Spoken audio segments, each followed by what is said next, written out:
Hello అండి. ఈరోజు దసరా నవరాత్రి స్పెషల్గా దద్దోజనం చేసుకున్నాను అండి. వాటికి కావాల్సిన ఇంగ్రీడియంట్స్ అన్నీ మీకు డిస్ప్లేలో పెట్టాను. ముందుగా ప్యాన్ తీసుకున్నాను. దాని తర్వాత ఒక 3 స్పూన్స్ ఆఫ్ ఆవు నెయ్యి వేసుకున్నానండి. ఇక్కడ ఆయిల్ వాడటం లేదు నేను. దీంట్లో పోపుకు గాను మినపప్పు, శనగపప్పు కొంచెం వేగాక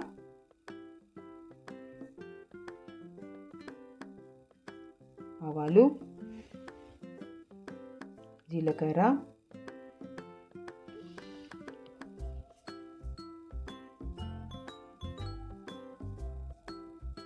ఇప్పుడు పచ్చిమిర్చి వేసుకుంటానండి.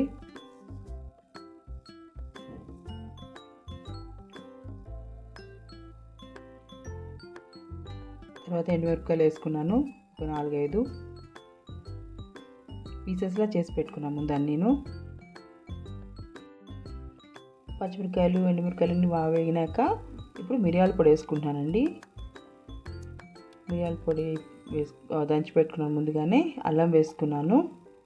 అల్లం డైజెషన్కి మంచిది కదండి, కొంచెం ఎక్కువ వేసుకుంటున్నాను. దీంట్లో నేను యాక్చువల్గా శొంఠి వాడటం లేదు, దాని బదులు అల్లం ముక్కలు వేసుకుంటున్నాను దాంట్లో నేను ఎక్కువ. తర్వాత కరివేపాకు వేసాను. ఫ్రై అయిపోయిన తర్వాత కొన్ని జీడిపప్పులు వేసుకున్నాను. మీకు కావాలంటే వేసుకోవచ్చు, లేకపోతే లేదు. నేను ప్రసాదానికి అని చెప్పి జీడిపప్పులు వేసుకున్నాను. అన్నం ఆల్రెడీ కుక్ చేసి పెట్టుకున్నానండి, ఒక చిన్న డబ్బాతోటి 1 డబ్బా. 3 గ్లాసెస్ ఆఫ్ వాటర్ పోసి కుక్ చేశాను.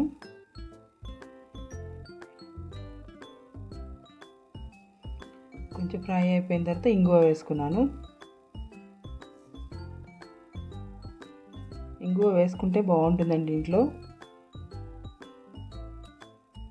ఇప్పుడు అన్నం వేసుకుంటానండి, ఉడికించి పెట్టింది. మరీ ముద్దగా చేయలేదు, మరీ డ్రైగా లేదండి రైస్. ఇప్పుడు కలిపేసుకుందాము. తొందరగా అయిపోతుందండి ప్రసాదానికి కూడా తయారు చేయడానికి. ఇది గ్యాస్ ఆఫ్ చేసేసుకొని కలిపితే మంచిది, లేకపోతే ప్యాన్కి స్టిక్ అయిపోతుంది అన్నం అంతాను.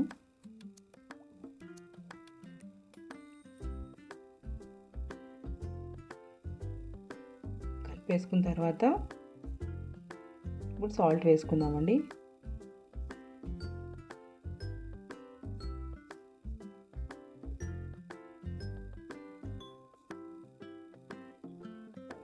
సాల్ట్ కలిపేసుకుందాము. కొంచెం అన్నం చల్లారనిచ్చాక పెరుగు కలపాలండి. నేను చల్లారి పెట్టుకుంటున్నాను. పెరుగు స్మూత్గా చేసేసి రెడీగా పెట్టుకున్నానండి. కలిపేసిన దాన్ని కొంచెం ఎక్కువ క్వాంటిటీ పెరుగే కలుపుకోవాలి, లేకపోతే మొత్తం గట్టిగా అయిపోతుంది. బాగా కలిపేసుకుందామండి. ఇది సాయంత్రానికి కూడా ఉండాలి అని చెప్పానంటే కనుక కొంచెం పాలు ఉంటాయి కదా, మొత్తం అంతా అయిపోయిన తర్వాత పాలు పైన పోసేస్తే సాయంత్రానికి కూడా పులవకుండా ఉంటుంది. కలిపేసుకున్నామండి. అందరూ మిరియాలలాగా వేస్తారు, నేను కొంచెం గ్రైండ్ చేసేసి పొడిలాగా వేసుకుంటాను. దంచుదాన్ని ఇప్పుడు దంచుకొని పొడి వేసుకుంటాను. నోటికి తగలకుండా ఉంటాయి కదా, పిల్లలు కూడా తినేస్తారు తీసి పడేయకుండా. ఒంటికి మంచిది కదండి తింటే. సో ఇప్పుడు మన దద్దోజనం పైన వేసేసుకుంటాం. ఒక 1/2 స్పూన్ వేసుకుంటాను మళ్ళీ. ఇప్పుడు సర్వ్ చేసేసుకోవచ్చండి కలిపేసుకున్న తర్వాత. ఇప్పుడు నైవేద్యం పెట్టుకుందాము. కలిపేసేసి కొత్తిమీర వేసుకున్నాను.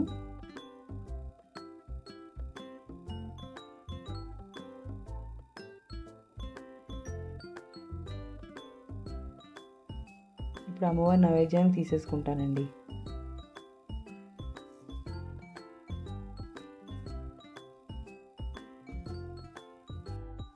నవరాత్రి స్పెషల్ వంటకంతో రేపు మళ్ళీ మీ ముందుకి కొత్త వంటకంతో వస్తానండి.